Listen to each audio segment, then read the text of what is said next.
tooth for a tooth, return railing for railing. These are unjust spiritual laws. Let us consider a more concrete example of just and unjust laws. An unjust law is a code that a majority group compels a minority group to obey, but does not make that law binding on itself. This is difference made legal. In other words, this majority is forcing unjust laws on the minority. And Dr. King is saying this is difference made legal. There are double standards. In other words, I say, but I do not do. I command and expect you to do, but I fail to do what I expect you to do. He goes on to say that by the same token, or just law is a code that a majority compels a minority to follow, and that is willing to follow itself. This is saneness made legal.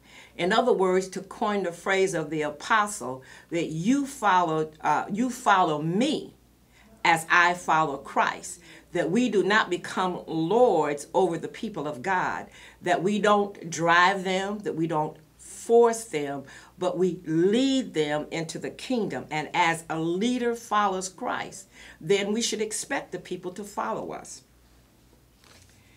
Dr. King goes on to say, I hope you will be able to see the distinction I am trying to point out. In no sense do I advocate evading or defying the law.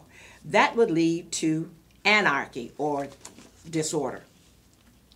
One who breaks an unjust law must do so openly, lovingly, and with a willingness to accept the penalty. I tell you, that is so scriptural.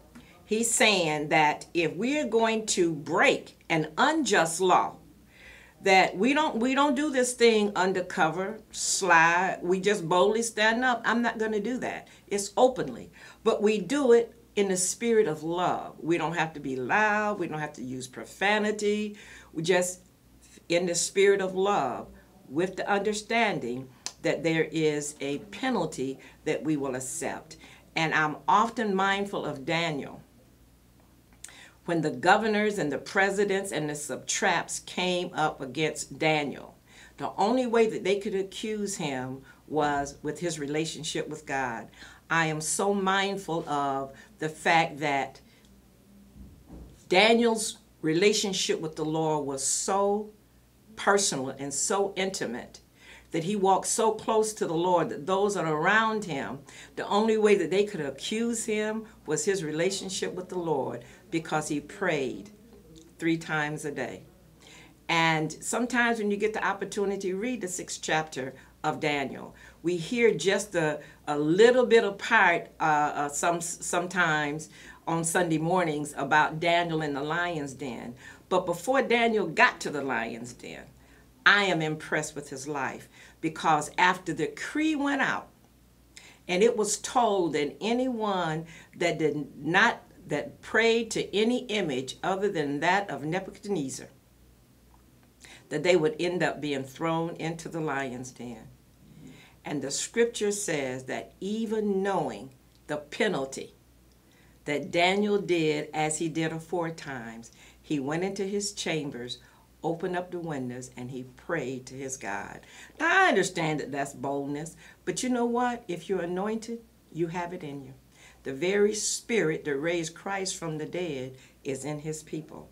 So then, if we're going to break an unjust law, we need to do it openly, as Dr. King said. We need to do it lovingly, and we need to do that with a willingness to understand that there may be a penalty that we'll have to accept. Dr. King continued, he said, I submit that an individual who breaks a law that conscience tells him is unjust, and who willingly accepts the penalty of imprisonment in order to arouse the conscience of the community over its injustice, is in reality expressing the highest respect for law. Of course, there's nothing new about this kind of civil disobedience. It was evidenced sublimely in the refusal of Shadrach, Meshach, and Abednego to obey the laws of Nebuchadnezzar, on the ground that a higher moral law was at stake. Shadrach, Meshach, and Abednego were expected to bow down and worship a golden image. And that was so anti-Jewish teaching that there was no way that they were going to get that these three Hebrew boys was going to bow down to a golden image.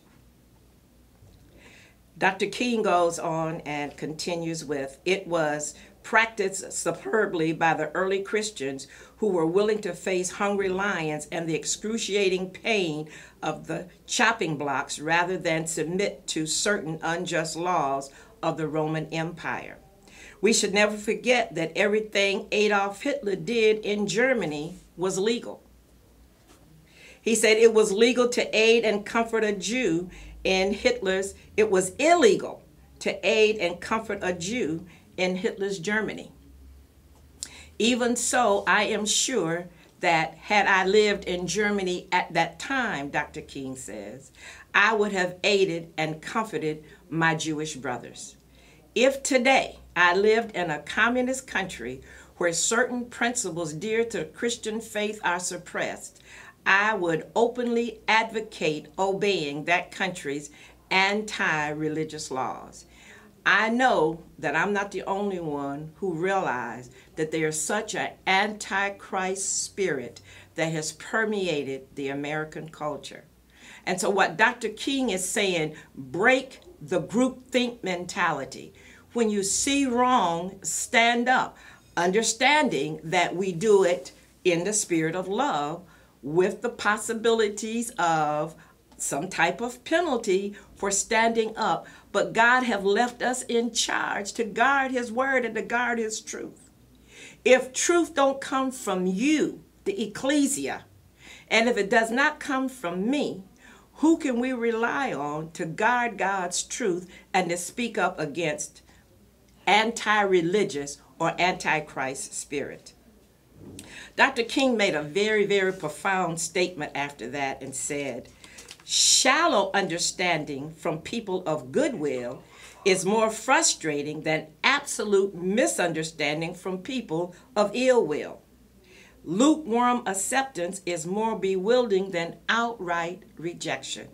And we know that when John wrote to the church in the book of Revelations, he said, lukewarm, I will spew you out of my mouth. So he's saying shallow understanding from people of goodwill is more frustrating than absolute misunderstanding from people of ill will. Actually, we who engage in non-violent direct action are not creators of tension. We merely bring to the surface the hidden tension that is already alive. We bring it out in the open where it can be seen and dealt with. And if you ever see someone try to stop you from speaking out against an injustice and say something like, don't stir up trouble. One of the reasons this letter have meant so much to me through the years is because I know the difference between actually creating a problem and exposing one that already exists. And that's one of the purposes for the church. We're not stirring up trouble, but it's our responsibility to take a stand against the injustices that we see. Dr. King says, like a boil that can never be cured so long as it is covered up, but must be opened with all its ugliness to the natural medicines of air and light. Injustice must be exposed. Dr. King says to the clergy, he said, in your statement, you assert that our actions, even though peaceful, must be condemned because they precipitate violence. But is this a logical assertion? Isn't this like condemning a robbed man because his possession of money precipitated the evil act of robbery? In other words, this blame the victim mentality. Here, this man is fighting against the injustice in our society, and he is being told that he is precipitating violence. Isn't that like condemning Jesus because his unique God consciousness and never ceasing devotion to God will precipitate the evil act of crucifixion?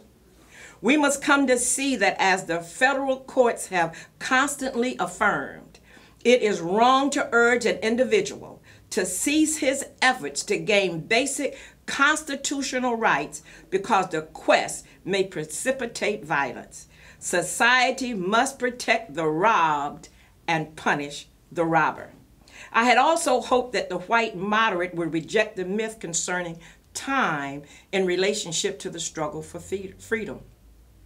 I have just received a letter from a white brother in Texas, and he writes, "All Christians know that the colored people will receive equal rights eventually, but it is possible that you are in too great a religious hurry. It has been Christianity almost 200 years to accomplish what it has. The teachings of Christ take time to come to earth." And I can imagine the sadness that Dr. King had to have felt, that when Christ came to earth, Christianity came to earth. And he said, he is the light of the world. But before he left, he said, you, Ecclesia, are the light of the world. So I just thank God for this letter. This will be part 2 of a continuum.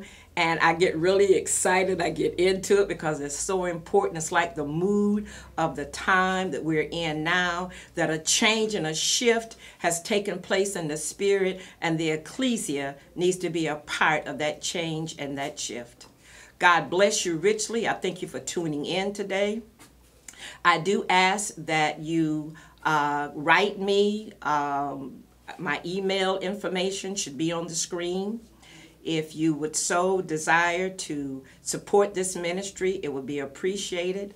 I am so mindful and thankful to those who are supporting me presently, my husband, my sister, and my brother, a best friend of mine. They are so faithful in supporting me that I am truly, truly, truly grateful for your confidence in me that I am doing the will and the work of God. God bless you richly, and may his grace rest upon you in Jesus' name. He promised us that he would be a counselor, a mighty God and a Prince of Peace. He promised us that he would be a father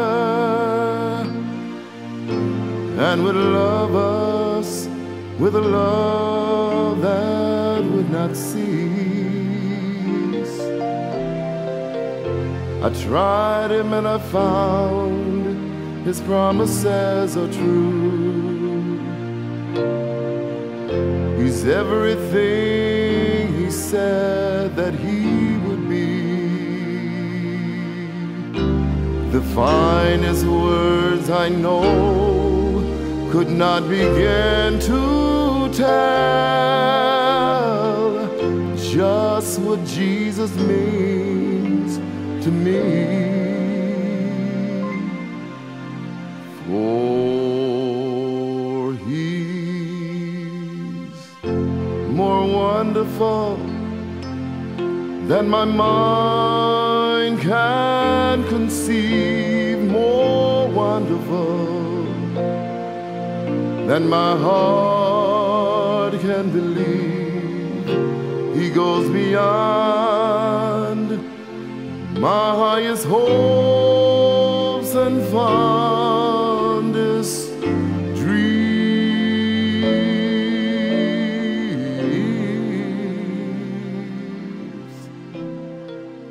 He's everything